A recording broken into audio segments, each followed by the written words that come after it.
సంక్రాంతి పండుగ వేళ ప్రయాణ ప్రాంగణాలు జనసందోహంగా మారాయి. విజయవాడ బస్టాండ్లో ప్రయాణికుల రద్దీ విపరీతంగా పెరిగింది. సొంతూళ్లకు వెళ్లేందుకు జనం పోటెత్తడంతో ప్లాట్ఫారాలన్నీ కిక్కిరిసిపోయాయి. ప్రయాణికుల రద్దీని దృష్టిలో ఉంచుకొని ఆర్టీసీ అధికారులు భారీ ఏర్పాట్లు చేశారు. ఇప్పటికే కేటాయించిన 8,432 అదనపు బస్సులకు తోడు తాజాగా మరో 550 ప్రత్యేక బస్సులు అందుబాటులోకి తెచ్చింది. మరింత సమాచారం మా ప్రతినిధి నరసింహ అందిస్తారు.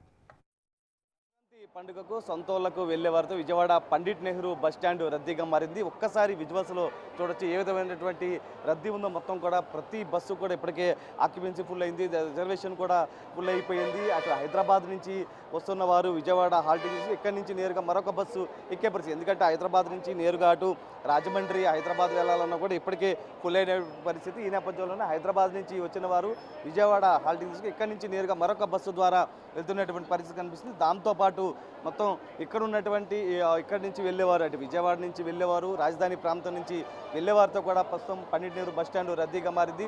ఒకసారి మనం ఇక్కడ విజువల్స్లో చూడొచ్చు, హెల్ప్ డెస్కులు కూడా ఏర్పాటు చేశారు. ఎవరైనా ప్రయాణికులు వచ్చిన నేపథ్యంలో ఆ బస్సు వెళ్ళిందా లేదా, ఎంతసేపట్లో వస్తుంది, ఇలా ఏ టికెట్కి సంబంధించి ఏ విధంగా ఉంది మొత్తం కూడా సమాచారం ఇక్కడ హెల్ప్ డెస్క్ ద్వారా వివరిస్తూ ఉన్నారు. మైక్ ద్వారా అనౌన్స్ చేస్తున్నారు, పలానా ప్లాట్ఫామ్కి పలానా బస్సు వస్తుందని. ప్రస్తుతం మనం విజువల్స్లో చూడొచ్చు, అటు విశాఖపట్నం, రాజమండ్రి, విజయనగరంకు సంబంధించినటువంటి రద్దీ అత్యధికంగా ఉంది. మరొక వైపు అమలాపురం, కాకినాడ వైపు కూడా రద్దీ అత్యధికంగా ఉంది. ఇప్పటికే 8,432 బస్సులను ఏపీఎస్ఆర్టీసీ నడుపుతుంది. మరొక వైపు ఏదైతే హైదరాబాద్ వైపు వెళ్ళే బస్సులు కూడా కొంత రద్దీ అయితే కనబడుతుంది. ఎందుకంటే కోదాడ, అటు సూర్యాపేట మీదుగా కూడా కొంతమంది జర్నీ చేస్తూ ఉన్నారు. అక్కడి నుంచి ఇక్కడికి వచ్చిన వారు ఇక్కడి నుంచి అక్కడికి వెళ్ళేవారు. అయితే ఈసారి ప్రత్యేకంగా ఆర్టీసీ కూడా ఒక కొత్త రాయితీ అయితే ఇచ్చింది. ప్రధానంగా 10% రాయితీ అయితే అనౌన్స్ చేసింది. అప్ అండ్ డౌన్ బుక్ చేసుకున్న వాళ్ళకి ప్రతి ప్రయాణికు కూడా సులభతరంగా వెళ్ళే విధంగా కూడా ఏర్పాట్లు అయితే చేసింది. దాంతోపాటు ప్రైవేట్ ట్రావెల్స్ అత్యధికంగా దోపిడీకి తెరలేపింది. ప్రైవేట్ ట్రావెల్స్ దోపిడీకి సంబంధించి కూడా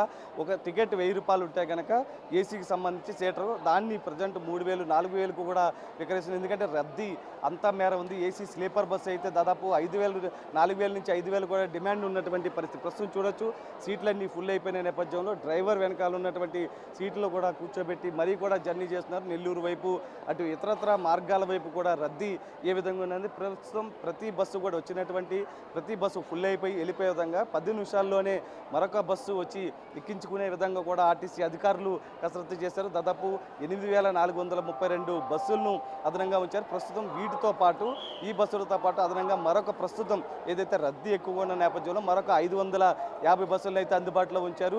రాత్రులకు కొంత రిజర్వేషన్ ఉంటుంది కాబట్టి రిజర్వేషన్ లేని వాళ్ళకు కూడా ప్రయాణ సౌకర్యం అయితే ఏపీఎస్ఆర్టీసీ కనిపిస్తుంది. మొత్తం మీద అటు సంక్రాంతికి సొంతూళ్లకు వెళ్లే వారితో కూడా విజయవాడ పండిట్ నెహ్రూ బస్టాండ్ అయితే ఒక సందడి వాతావరణం అయితే కనిపిస్తుంది. సాయితో నరసింహ, బిగ్ టీవీ.